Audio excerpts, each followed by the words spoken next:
Hello বন্ধুরা, সবাই কেমন আছেন? আশা করছি সবাই খুব ভালো আছেন এবং সুস্থ আছেন। আজকে একটু ঝটপট চাউমিন করে দেখাবো। তা প্রথমে একটুখানি আলু কেটে নিয়েছি সরু সরু করে একটা, নিয়ে একটুখানি ভাজা ভাজা মতো করে নেব। আলুটাকে একটুখানি নুন দিয়ে আর একটু নরম হওয়া পর্যন্ত অপেক্ষা করব। ওর মধ্যে বেশ একটুখানি হলুদ গুঁড়ো দেব, দিয়ে একটু ভেজে নেব। নাও, আলুটা ভাজা ভাজা হয়ে আসলে আমি ওর মধ্যে কেটে রাখা সবজিগুলোকেও দিয়ে দেবো। প্রথমে বাঁধাকপিটা দেব, দিয়ে একটু নেড়ে নেব, একটু চাপা দিয়ে দেবো, দিয়ে ভালো করে একটুখানি নরম হওয়া পর্যন্ত অপেক্ষা করব। তারপরে যা সবজি আছে সেইগুলোকেও দিয়ে দেবো, পেঁয়াজ আর ক্যাপসিকাম দিয়ে দেবো। আপনারা চাইলে এখানে আলুটা নাও দিতে পারেন, আলু দিয়ে খেতে খুবই ভালো লাগে, সেই জন্য আলুটা দিয়েছি। এগুলোকে ভালোভাবে নেড়ে নিয়ে বেশ আর একটুখানি চাপা দেবো, বেশি না, 1 মিনিটের মতো চাপা দেবো। এখানে একটুখানি নুন দিয়ে দিলাম, নুনটা একটু কম মনে হয়েছে, ওই জন্য একটুখানি নুন দিলাম, দিয়ে বেশ ভালোভাবে নেড়ে নেব।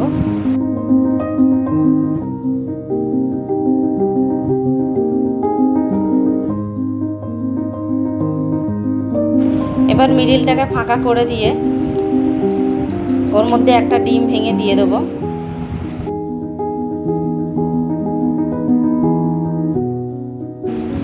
ডিমের মধ্যে একটু নুন আর একটুখানি জিরে মরিচের গুঁড়ো দেব, দিয়ে বেশ একটুখানি অপেক্ষা করব।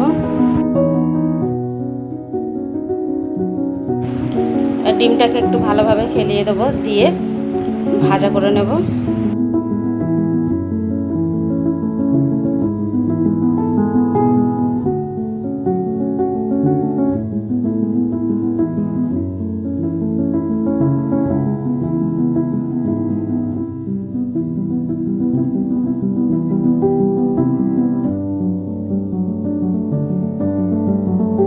নুডলসটাকে সিদ্ধ করার জন্য একটা বোল নিয়েছি, বোলটাকে অনেকটাই জল নিয়েছি।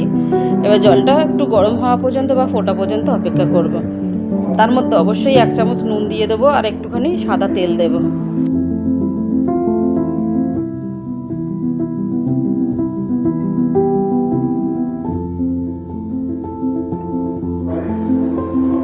জলটা সিদ্ধ হয়ে গেছে, এবার নুডলসগুলো দিয়ে দেব।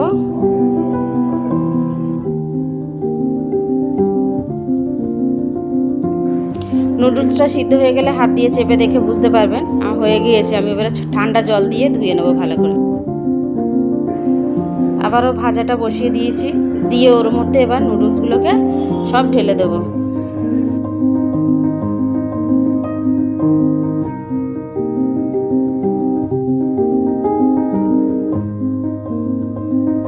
এবার নুডলসের ওপর দিয়ে বেশ অল্প মতো সস দিয়ে দেবো, আর চাউমিনের মশলা দেব, আর একটুখানি নুন দেব।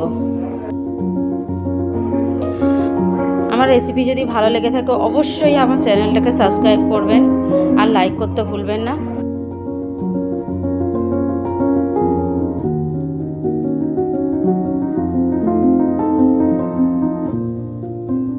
নুডলসটা সব একসঙ্গে ভালো করে নেড়ে নিয়ে সব একসঙ্গে মিশিয়ে ভাজা করে নেব, নিয়ে গরম গরম সার্ভ করব। সালাদের সঙ্গে শসা, পেঁয়াজ, কাঁচা লঙ্কা আর সসের সঙ্গে গরম গরম সার্ভ করব।